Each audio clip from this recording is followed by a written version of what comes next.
नमस्कार। शोम रतुड़ी एनालिसिस में आपका स्वागत है। आज जो मेरी चर्चा का विषय है वह है विपक्ष और विशेषकर कांग्रेस की बौखलाहट। कांग्रेस और पूरा विपक्ष बुरी तरह हताश हो चुका है और वो रोज नए नए हथकंडे अपना रहा है अपनी रिलेवेंस बनाए रखने के लिए, थोड़ा बहुत अपने को जिंदा रखने के लिए।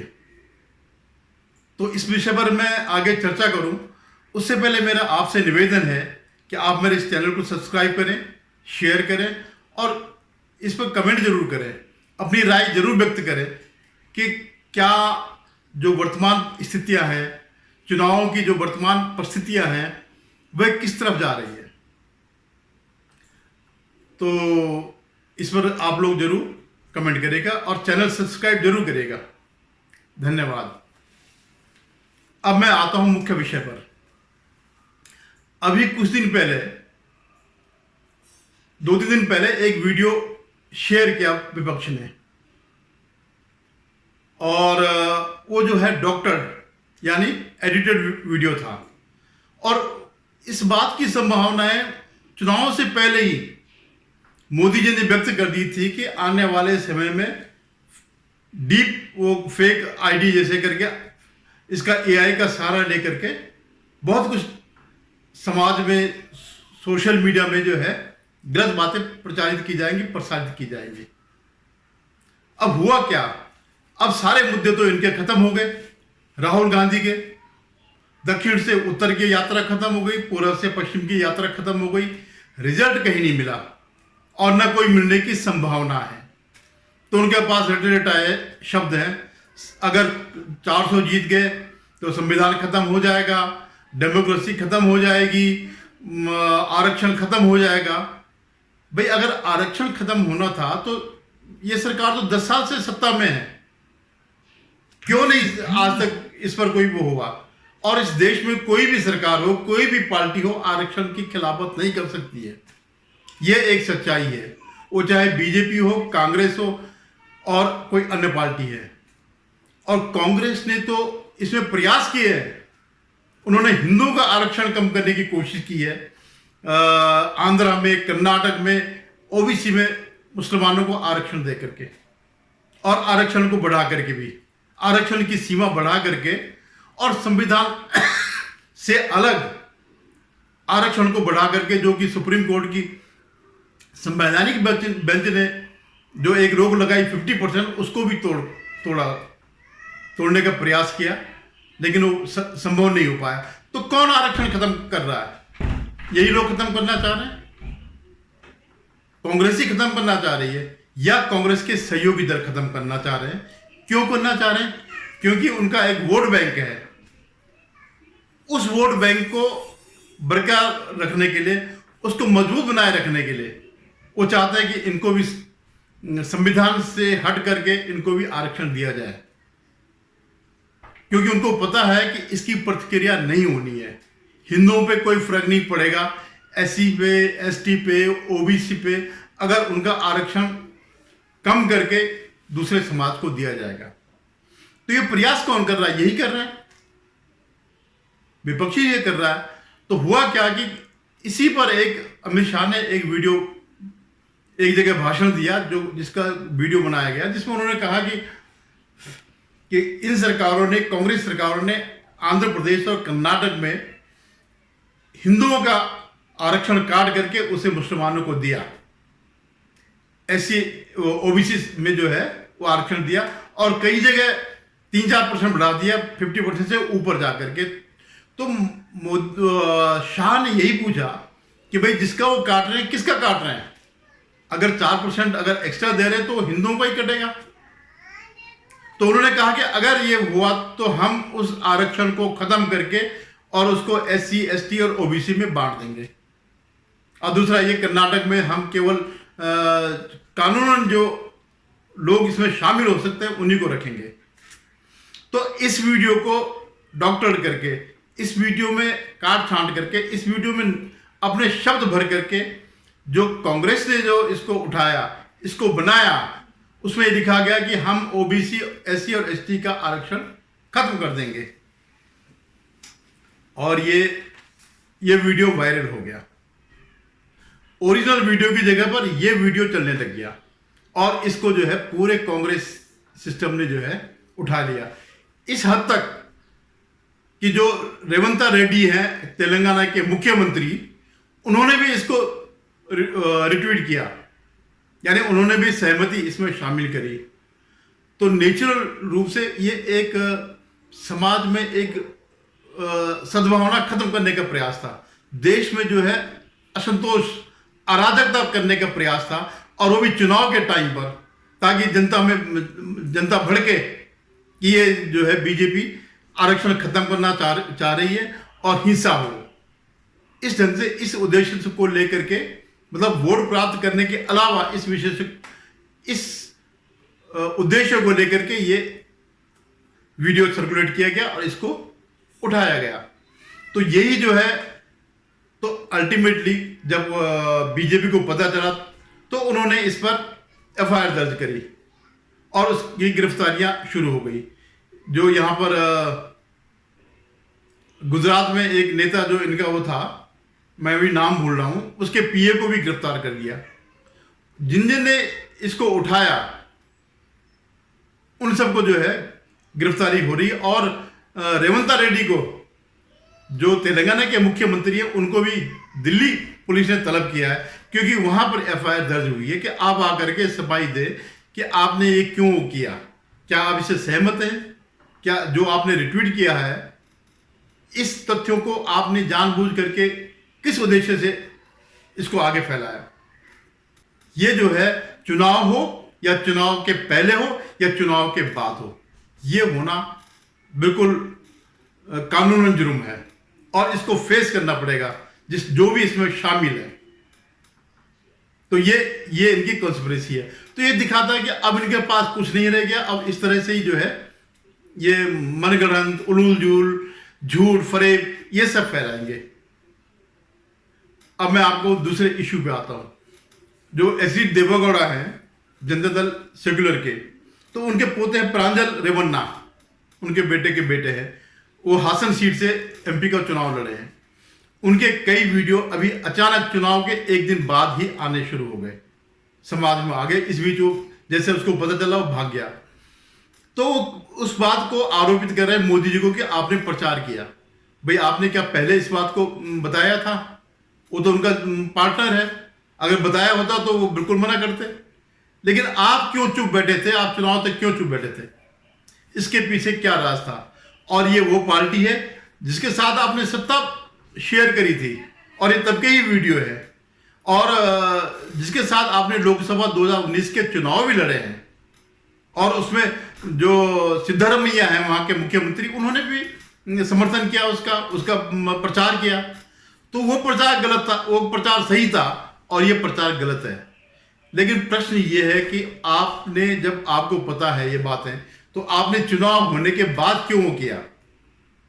अगर इसकी पेन ड्राइव है, सीडी है, जो भी है, तो पहले क्यों नहीं किया? क्या साठगांठ है इन दोनों की? क्या इसमें कांग्रेस के भी लोग शामिल थे जो ये वीडियो है? क्या उन वीडियो की काट छांट हुई कि इनमें से कांग्रेसियों को हटा दें तब जाकर के रिलीज करें? क्या इसके पीछे वो है? इसकी जांच जो है एसआईटी से उन्होंने कर दी है, और इसकी जांच सिर्फ एसआईटी से नहीं है, जैसे आरोप है इसकी जांच सीबीआई से होनी चाहिए और ऐसे व्यक्ति को कठिन से कठिन सजा दी जानी चाहिए। जैसे कि लग रहा है जिन मामलों से, वीडियो हालांकि हमने देखा नहीं, लेकिन सोशल मीडिया में जो चल रहा है और जिस हिसाब से ये लोग प्रचारित कर रहे हैं, उसे देखते हुए ये करना बहुत जरूरी है। किसी को भी छूट नहीं मिलनी चाहिए, चाहे वो संदेश खाली के क्यों न हो। संदेश खाली की महिलाओं के साथ जितना अत्याचार हुआ, जितना उनका अवमानना हुई, जितना उनके साथ अनाचार हुआ, उसकी भी जांच होनी चाहिए और इसकी भी जांच होनी चाहिए। सबकी जांच होनी चाहिए। महिलाएं कोई वो नहीं है, कोई वस्तु नहीं है कि आप उनसे खिलवाड़ करें। सख्त से सख्त सजा सबको मिलनी चाहिए। लेकिन जो आज इस बात को कह रहे हैं जिसका कि बीजेपी से कोई संबंध नहीं है, सिवाय इसके कि बीजेपी और जनता दल सेकुलर इस चुनाव में उन्होंने गठजोड़ किया।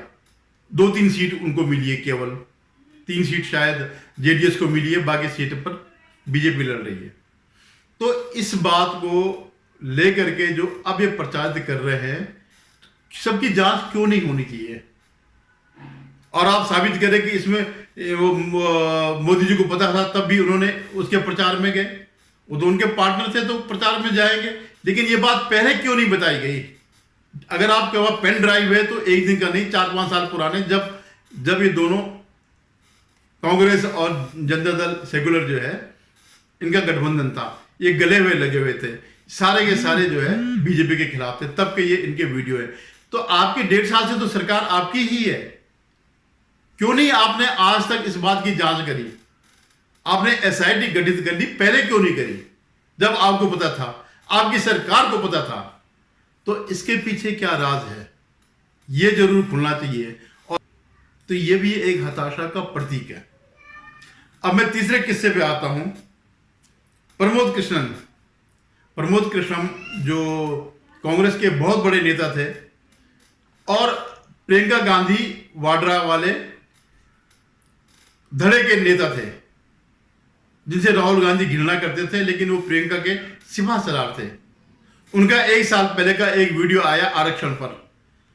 ये 1 साल पहले का वीडियो, यानी जब वो कांग्रेस के नेता थे, जब वो प्रियंका गांधी धड़े के नेता थे, तब एक वीडियो आया कि आरक्षण नहीं होना चाहिए, और ये जिस भी उन्होंने हिसाब से किया था, आज वो कैसे गलत हो गया कांग्रेस की दृष्टि में, तब कैसे सही था?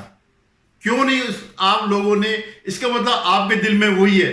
कोई छोटा मोटा कार्यकर्ता बोलता तो हम मान लेते, क्या कोई कुछ भी बोल सकता, लेकिन प्रमोद कृष्ण वो उसके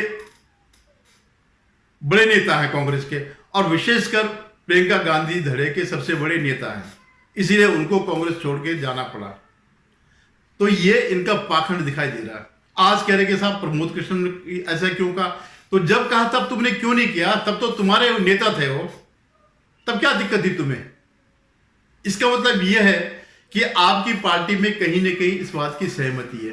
फिर एक तो आप कहते हैं कि साहब ये जो शैम पित्रोदा है उसके बयान निजी हैं, पार्टी से कोई संबंध नहीं है, तो आप इसको क्यों वो कह रहे हैं कि ये बयान बीजेपी के, उसके भी कांग्रेस में रहते निजी अगर बयान थे तो आपके लिए तो दोनों बराबर हैं। शैम पित्रोदा भी वैसे ही है और प्रमोद कृष्णन भी वैसे ही है। तो ये डबल स्टैंडर्ड भी दिखाता है, इनकी बौखलाहट दिखाती है। ये मान चुके हैं कि ये बिल्कुल हार की कगार पर है। आज भी अभी तक जब मैं वीडियो बना रहा हूं तो अमेठी में कौन लड़ेगा ये तय नहीं कर पा रही है कांग्रेस। रायबरेली में कौन लड़ेगा ये तय नहीं कर पा रही है कांग्रेस। ये इनकी हताशा है। अब तो कुछ ही दिन रह गए चुनाव के, 1 महीने ही ये लगभग रह गया, मई का महीना ही तो रह गया चुनाव का। सिर्फ 1 जून में 1 जून का लास्ट हुआ है। तो आप अब तक ये डिक्लेयर नहीं कर पाए कि अमेठी और रायबरेली से कौन लड़ेगा। ये आपकी हताशा है। आप मान चुके हैं कि अगर हम राहुल गांधी को उठाते हैं तो वो दोनों जगह से हार जाएगा। तो इसलिए बेहतर हो कि एक ही जगह से हारे, वायनाड से, और यहां का नंबर ही ना आए। तो बजाय 2-2 जगह हारने से वो एक ही हार पर संतुष्ट है। इसलिए शायद वह राहुल गांधी को नहीं उठा रहे हैं, और न प्रियंका गांधी की तो शायद आज जो खबरें आ रही है उन्होंने तो लड़ने से ही मना कर दिया, और वो उनका जायज भी है लड़ाई लड़ने से मना करना, क्योंकि उनको बिल्कुल किनारे कर दिया गया कांग्रेस में। जो इस समय चल रही है सिर्फ राहुल गांधी की चल रही है और उसकी कोठरी की चल रही है। वो जो केसी वेणुगोपाल टाइप के लोग हैं, इवन जो अध्यक्ष जो उन्होंने एक मुखौटा बना रखा है वो बेचारा भी कुछ नहीं कर पा रहा है। तो ये उनकी हताशा है। लेकिन उनको मालूम है कि अब राहुल गांधी के रहते हमारा कोई भविष्य नहीं है। अरविंदर लवली ने भी दिल्ली में छोड़ दिया, और उनके साथ कई लोग छोड़ने वाले हैं। और आप विश्वास करिए 4 जून को अगर कांग्रेस 40 के आंकड़े को नहीं छूती है तो कांग्रेस का विखंडन शुरू हो जाएगा। और इस बात की कामना कांग्रेस विपक्ष नहीं, बीजेपी नहीं कर रही है, विपक्ष भी कर रहा है। क्योंकि उनके आड़े भी सबसे बड़ी दिक्कत जो है राहुल गांधी है, उसकी मूर्खता ही उनको डुबा रही है। तो वो भी चाहते हैं कि यार एक बार इसका कांग्रेस पार्टी खत्म हो जाए, फिर नए सिरे से रीअलाइनमेंट करें, नए सिरे से पार्टी विचारधारा वाली पार्टियां एक साथ जुटे, गठबंधन करें या एक पार्टी बने या जो भी है, इस टाइप की चीजें हैं। तो आप देखते रहेगा, अभी एक पूरे महीने में बहुत कुछ होगा और लगभग अंत तक कांग्रेस पार्टी खत्म हो जाएगी। और वो इस टाइप के जो है झूठ फैलाना जो उन्होंने शुरू कर दिया, अब ये परम पे आ गया। जैसे आजकल एक ध्रुव राठी को इन्होंने बुला रखा है, वो कहता है लव जिहाद जैसी कोई चीज नहीं होती है। इससे बड़ा झूठ दुनिया में कोई नहीं हो सकता कि लव जिहाद नहीं है।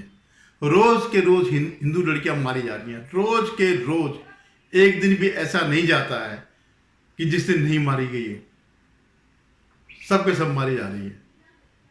तो उसको इसीलिए आयत किया गया, और आयतित क्या गया, उसे सीआई ने भेजा, सोरोस ने भेजा कि भाई तू जितना झूठ बोल सकता है बोल ले, यह अंतिम समय है कांग्रेस के लिए, विपक्ष के लिए, मोदी को सत्ता से हटाने के लिए, इसे जितना तुम बोल सकते हो उतना बोलो। धन्यवाद। एक बार पुनः निवेदन है कि आप मेरे चैनल को सब्सक्राइब करिएगा, शेयर कीजिएगा और कमेंट जरूर करिएगा।